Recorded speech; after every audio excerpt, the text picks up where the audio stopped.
I consider myself to be a geek about a number of things myself. So this is my favorite kind of conversation.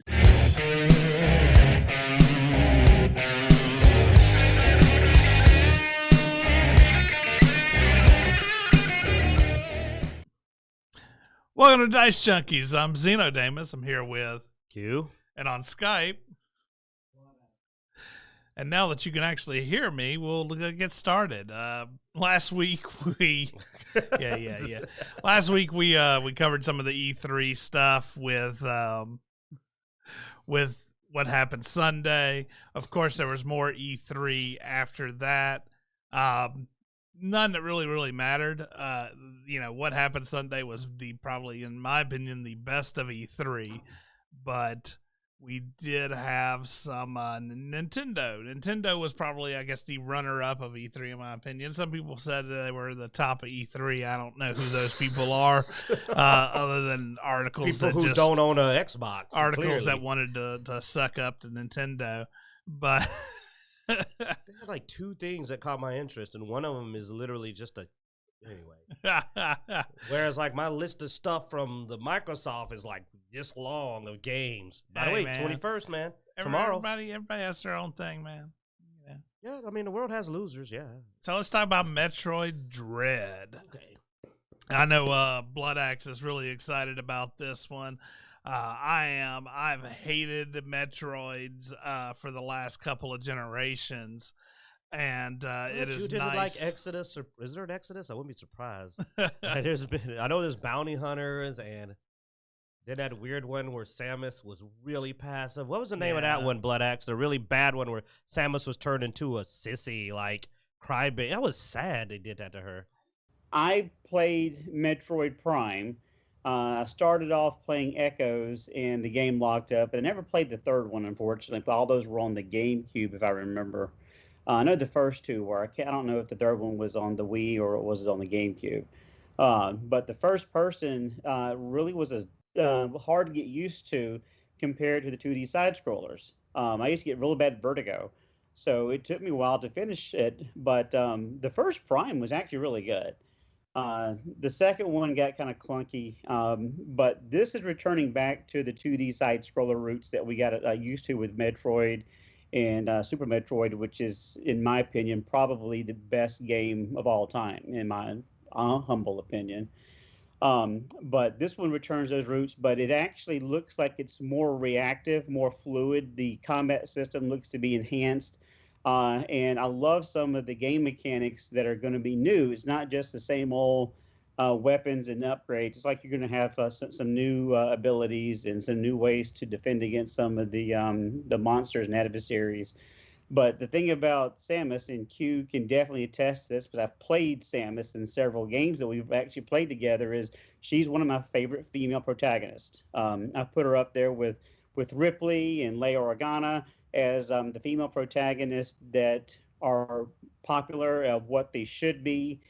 They were organically put into a position where you were rooting for them and actually you identified with them. So I'm really excited that we're going to have this game coming out. One of my 9-year-olds was like, "Can we get it today?" No, it's coming out in October. But I'll definitely pre-order it, and I'll hook it up to Twitch, and I'll stream some of my gameplay and probably load some to YouTube as well. So I'm stoked. I'll be getting it day one for sure, because Metroid is one of my favorite franchises. And I'm excited.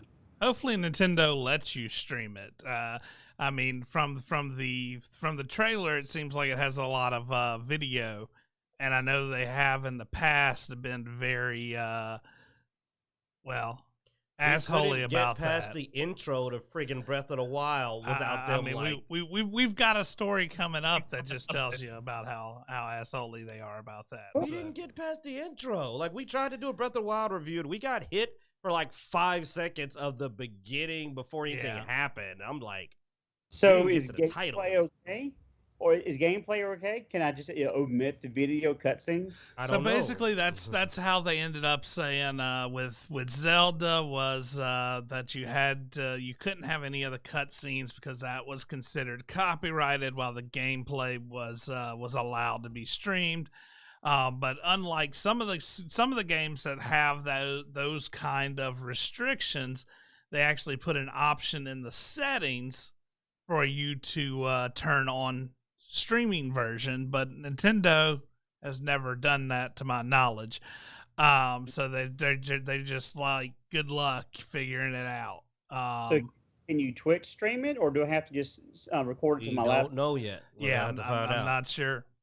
But Okay. the comment on the actual footage of the game, the most interesting thing I noticed is that the gameplay style reminded me of a lot of games that Blood X really enjoys lately, like Dead Cells, and what was that Castlevania style game you played there, Blood X? Blood. I can't remember now. Bloodstain. It was Bloodstain.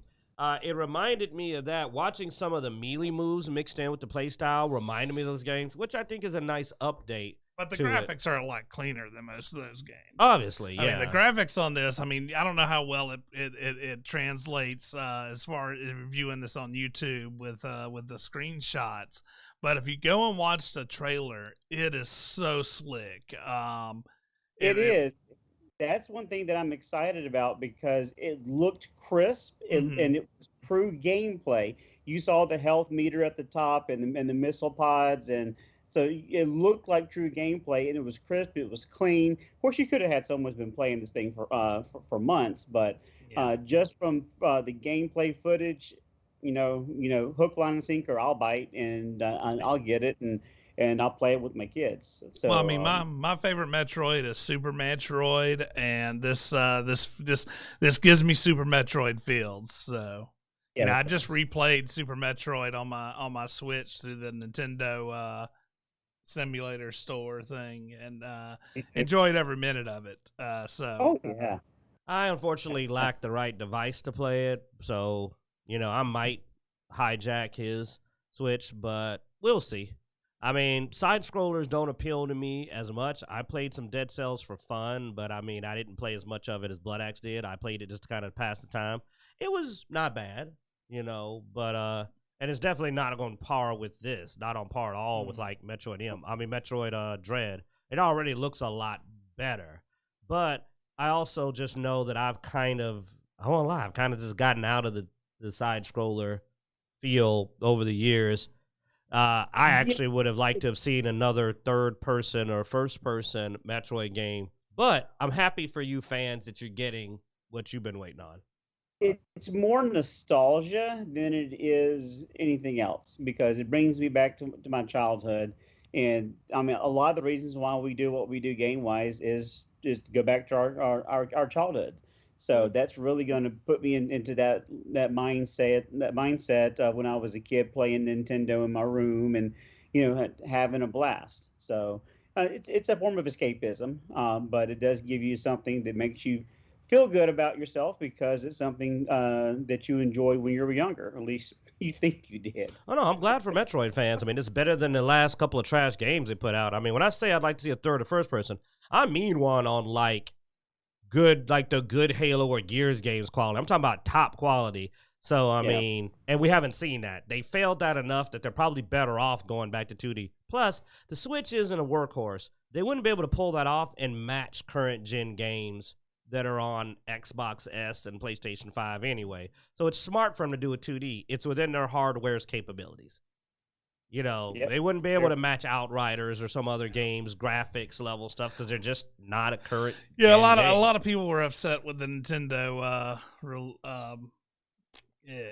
E3 because they didn't talk about new hardware. A lot of people were hoping for like a Switch Pro or some newer buffier Switch, but got nothing. They're making money off of the easier games and easier software. They got no reason to give you better. You'll take what they give you. And they're like, you're paying money for this. But speaking of buffing up, we do have Smash Brothers adding Kazuya.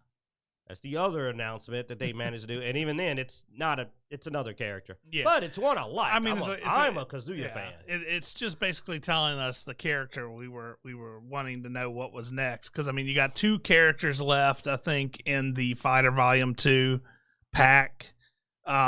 This is one of them. So there's still one more unannounced character in I guess the season pass. I don't think I'm gonna get Sora from Kingdom Hearts, even though I keep rooting for him. Yeah, maybe we'll get Midoriya from My Hero Academia. I mean, they're out there, man. I would not be surprised if he showed up. Dude, the last one was out there now. The last one they pulled from Xenoblade 2. Yeah, I don't even know who the heck they pulled. Like, most people I know are like, who's that? I was like, I don't know if you're doing a good job when you pull a character. Everybody goes, yeah.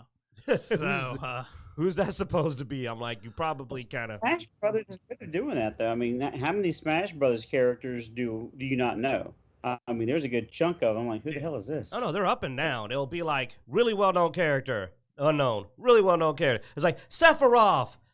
The characters, I don't even remember their name now. Like like you said, I'm like, it's like Myra or Fire Girl and Water Girl. I don't know. I can't remember now. Don't look it up. I don't care. I mean, but Kazuya, we know. Pyra and Mithra. Yeah, so those peoples. But like Kazuya, that's gonna be fun. That's gonna be fun because I'm a Kazuya player, so that's cool. But I would like to see an anime character next. I would. I'd love it if they snag somebody from one of our pop, like, you know, yeah, like I said, I would like to see an anime character. But they usually go for video games, and I can't think of a video game they haven't pulled from dang near anymore. Yeah. I will say though, they did the trailer for this had me laughing. If you're a Tekken fan and you know the story of Tekken, and you need to go and check out the video because it will definitely have you laughing the whole time. At least it did me and Q. I know we were dying, and I called that last one, man. And you know what's funny? Another guy I watched. Oh man, what's this guy's name? Dang it, he called it too. He immediately said, "Oh, it's gonna," and I was like, "Yep." I said he knew it too. He immediately had the same reaction. He was like, "Yeah, we know what's gonna happen there," but it was still hilarious. Mm-hmm. So, and that's it. That's all Nintendo had. Like, they showed a little bit of Breath of the Wild 2. Well, what we think, I think, is Breath of the Wild 2. Or DLC. It could be DLC. It could be a new game. It looks like more of the same, so I hope it's not Breath of the Wild 2. Because I'm going to be honest, it doesn't look... It looks like a new game, dude.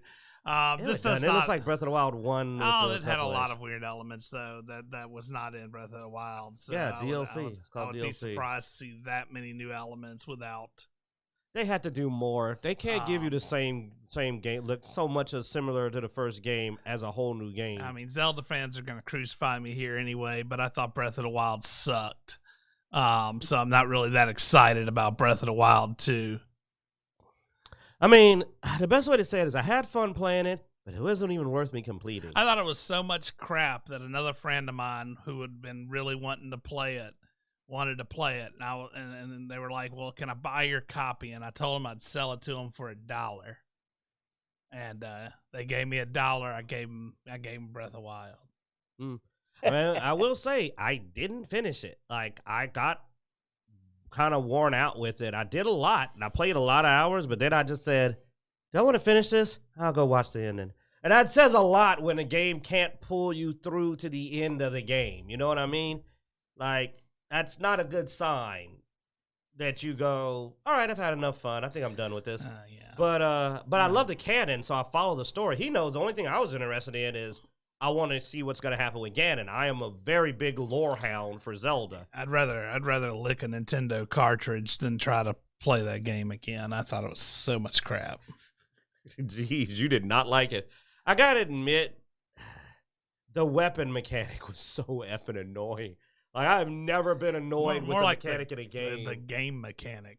The mechanics were so annoying. The combat wasn't bad, but the weapons breaking and the stamina until you build it up was just nightmarish for a game where you're supposed to be exploring. Like, falling off of every dang rock face. And God forbid, how many times did it rain while you were climbing? Was that programmed into the game? Every time I was climbing, it fucking rained. Like, see, there's one of my F-bombs. They earned one of my F-bombs, man, for the raining mechanic. So there was some annoyance, yes. Yeah. Anyway, a lot of people are excited about it. So, I'm excited for the story. I want to see what happens, and I'll watch some wonderful playthroughs. I am curious what happens with the story. I ended up going through and watching what happened with the story for Breath of the Wild because I couldn't play it. Like just my couldn't- current theory Couldn't that put I'm myself hoping through that for, torture. like crazy Q theory, I'll pop it out quick, is my hope is that Calamity Ganon is back. I mean, I'm hoping Ganon is back, and that the entire Calamity Ganon thing was him getting rid of his Demos possession. Like that's just my lore theory. Most of you don't know what the hell I'm talking about, but at least 3 of you out there got that. Like that's what I'm hoping happened there. You know, but other than that, I'm lore hungry for it. Will not. I doubt I'll play it. Yeah, and so earlier we were talking about Blood Axe streaming Metroid and some of the problems that may cause, and this is sort of the thing I was alluding to beforehand. Was Nintendo told streamers not to co-stream its E3 Direct. That's how much they don't like people streaming with their stuff.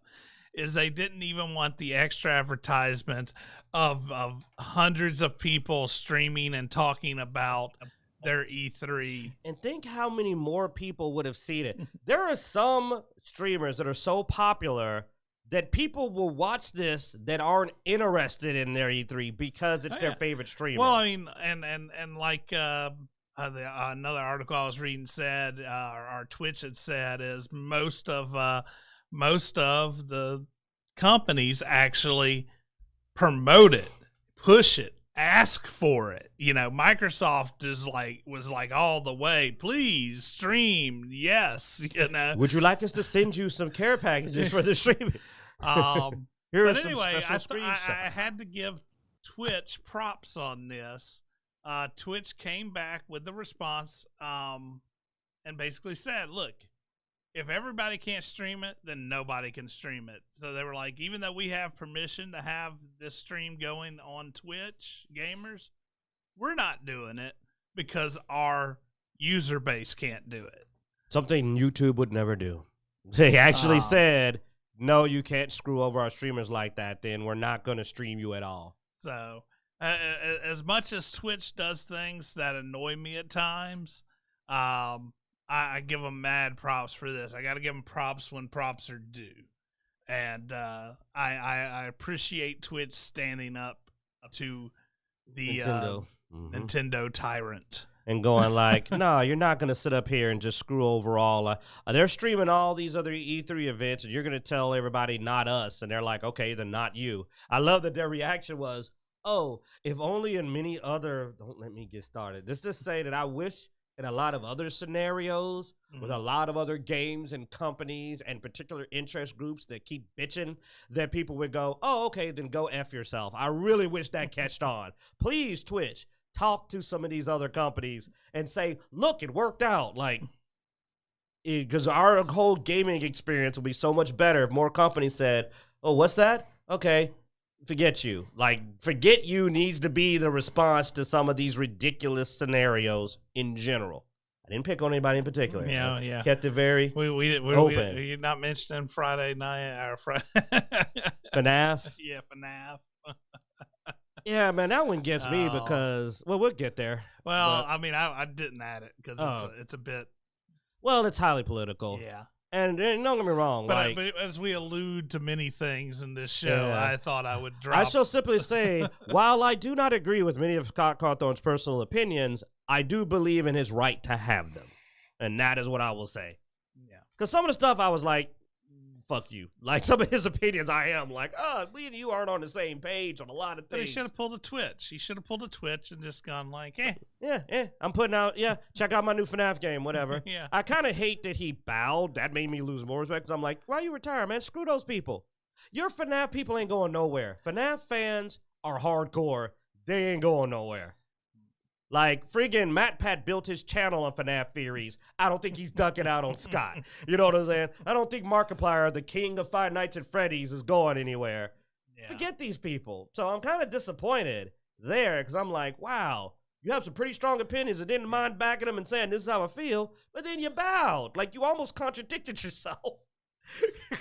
It's like, man up then. Man up. Even if you're wrong, man up about being wrong. All right. Rant off. So Twitch, Nintendo, props to Twitch. Good job, Twitch.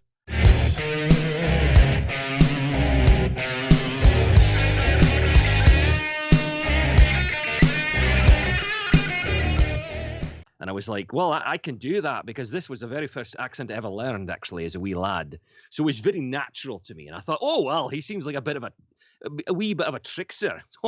Well, I can give him a wee bit of, I can give him a wee bit of a sense of humor, but also make him a fucking badass too if I have to, right?